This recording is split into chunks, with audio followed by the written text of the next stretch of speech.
Monsieur le Président, Excellences, Mesdames et Messieurs, Monsieur le Président,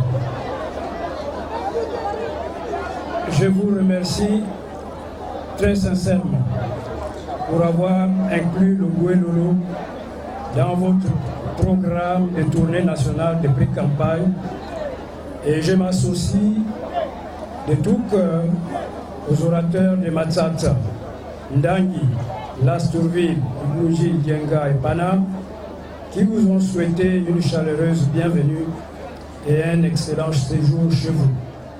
Souhait formulé également à l'endroit de votre ministre suite.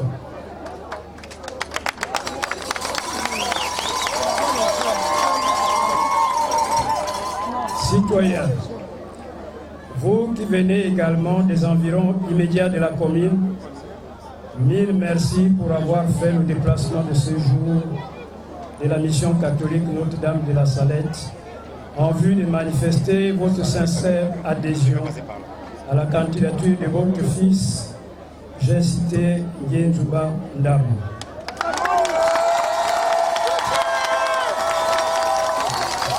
Excellences, Mesdames et Messieurs, il y a plus de 50 ans qu'une famille dirige notre pays comme un royaume au désarroi de tous. Aujourd'hui, tous les compatriotes sont d'accord pour changer la direction de notre pays le 27 août courant.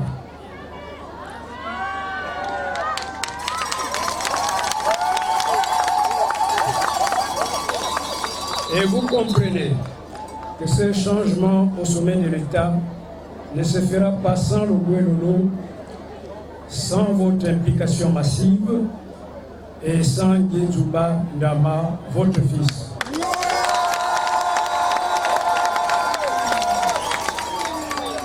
Vous comprenez aussi que ceux qui profitent de la gestion despotique actuelle tentent par tous les moyens d'empêcher l'avènement de l'alternance.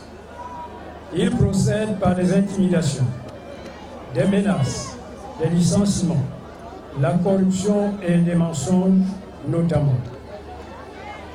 Les raisons de votre détermination, de votre choix pour Ndienzouba Ndama sont plus fortes et multiples.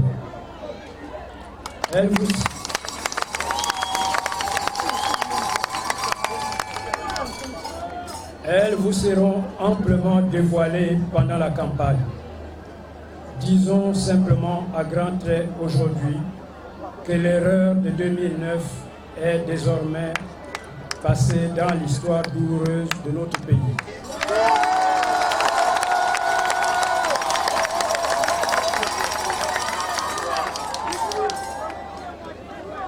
Nous nous souviendrons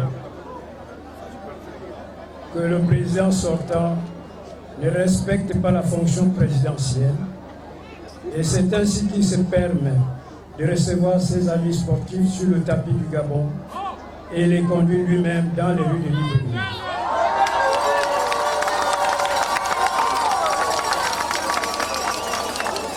Il ne respecte pas les institutions de la République. Vous le voyez sur le tapis rouge, passer en revue les troupes de l'armée nationale en tenue légère et avec une casquette sur la tête et ne se décoiffe pas quand la fanfare joue l'hymne national.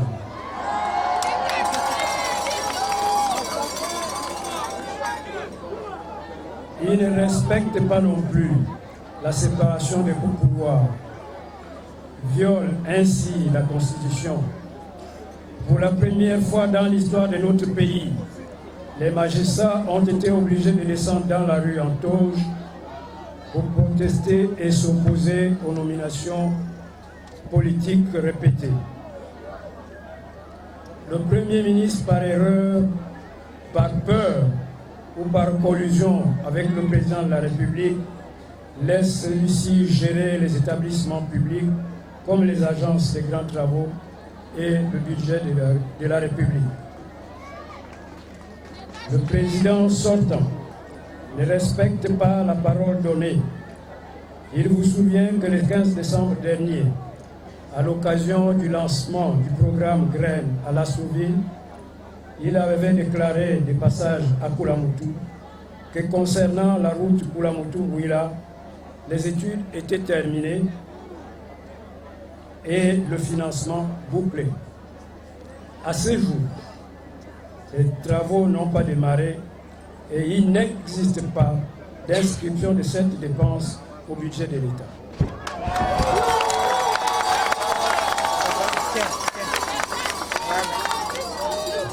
Les violations répétées de la Constitution et les mensonges éhontés ont conduit le pays dans l'impasse.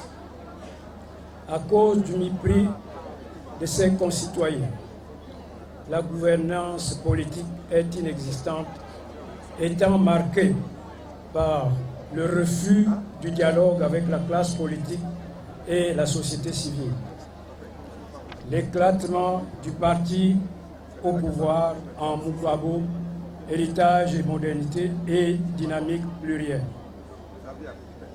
Le président sortant s'est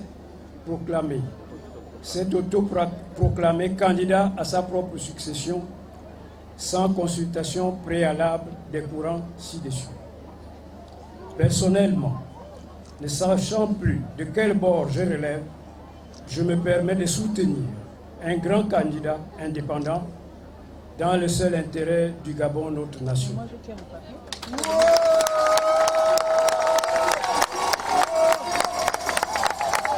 La gouvernance économique est des plus catastrophiques. La dette, d'après le cabinet d'études May Moussi, est passée d'environ 1 000 milliards en 2009 à plus de 40 milliards en 2016. Les travaux publics entrepris commencés sont aussitôt arrêtés, faute d'apport financier de l'État. La gouvernance sociale n'échappe pas à la critique. Pas de construction d'écoles et de lycées alors que la population scolaire augmente de façon exponentielle. 5 000 logements par an annoncés. Environ 800 seulement sont réalisés en 7 ans. 700 km de routes bitumées en 7 ans, alors que le Congo, à côté, construit 1400 km de routes bitumées par an.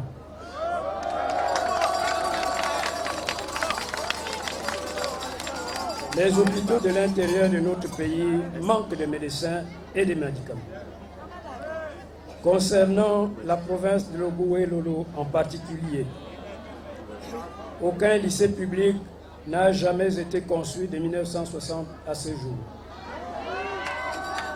Ce qui s'appelle lycée ici, ce sont les CS qui ont changé de nom en restant dans les mêmes murs. Il n'y a pas de lycée technique, ni de lycée scientifique, pas d'école professionnelle non plus. Comment peut-on parler de jeunesse sacrée dans ces conditions?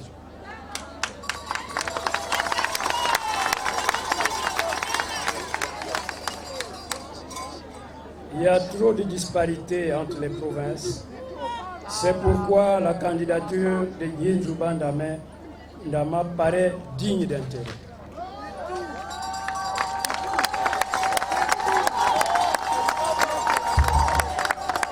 Son programme de gouvernement s'articule autour des locutions « Gabon d'abord ». Son contenu vous sera dévoilé au cours de la campagne. Mais quand vous observez son équipe de campagne, composée des fils du Gabon de toutes les provinces, vous comprenez qu'une révolte est en gestation. Personnellement, je pense que les élections, une fois terminées, les institutions de la République devaient être remises à plat pour une meilleure efficacité. Tout devra être fait pour que chaque pan de la société fonctionne dans l'intérêt bien compris de tous les Gabonais. Une concertation entre les Gabonais devra être instituée, organisée et sacralisée. Le progrès du Gabon devra être harmonieux dans un pays uni, prospère et respecté.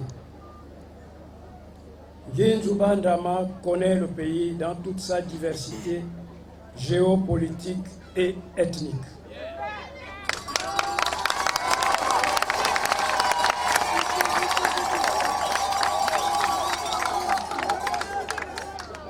Il connaît les rouages et les arcanes de la gestion de l'État au sommet. Il est bien connu de ses compatriotes et a un carnet d'adresses extérieures très important.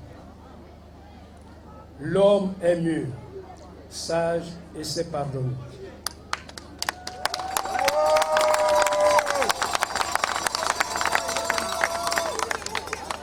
Son équipe de campagne, que vous voyez là, inspire beaucoup de confiance. Chers compatriotes, nous n'avons pas le droit à l'erreur. Il faudra voter massivement pour Guinzouba Ndama.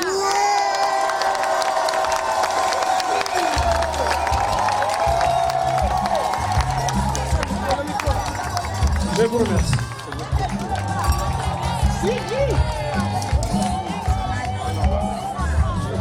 Merci, Didier. Monsieur le Président candidat, distingués invités, mesdames et messieurs, nous allons à présent inviter pour le compte des sages, j'appelle ici monsieur Paul Irogolo.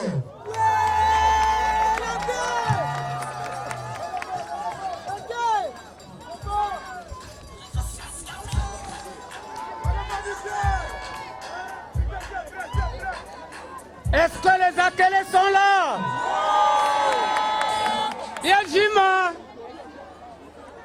Est-ce que les Akélés sont là? Yajima. Est-ce que les Povés sont là? Est-ce que les Nzébi sont là? Est-ce que les Sango sont là? Je vous remercie. Je vous remercie. Agitez un peu le vert jaune bleu. Le vert jaune bleu, le vert jaune bleu comme ça.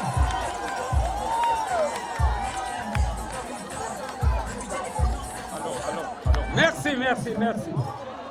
Monsieur le Président et chers fils, un père refuse que son enfant soit insulté sur sa terre natale.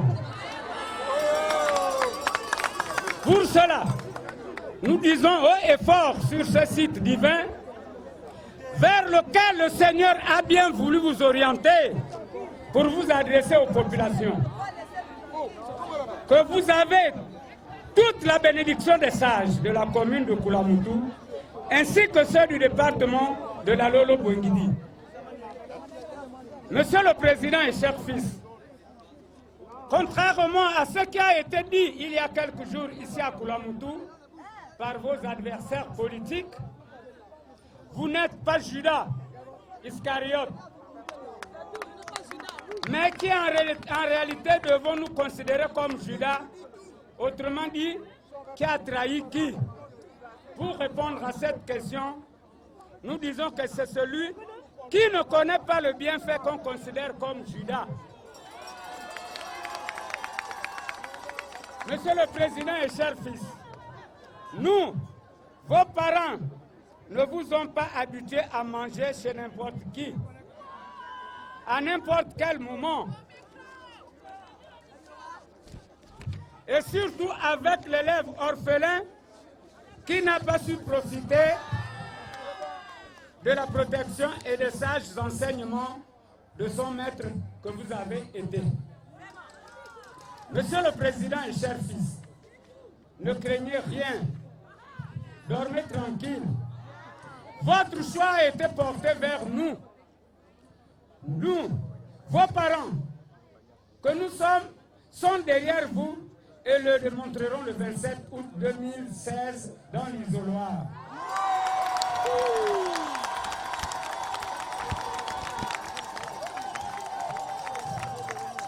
Ainsi donc, Monsieur le Président, je termine en disant que Dieu seul, assis sur son trône élevé, rempli de gloire et de majesté, qu'il vous bénisse, car il vous a choisi. Tout pouvoir vient de vous et de Dieu. Je vous remercie.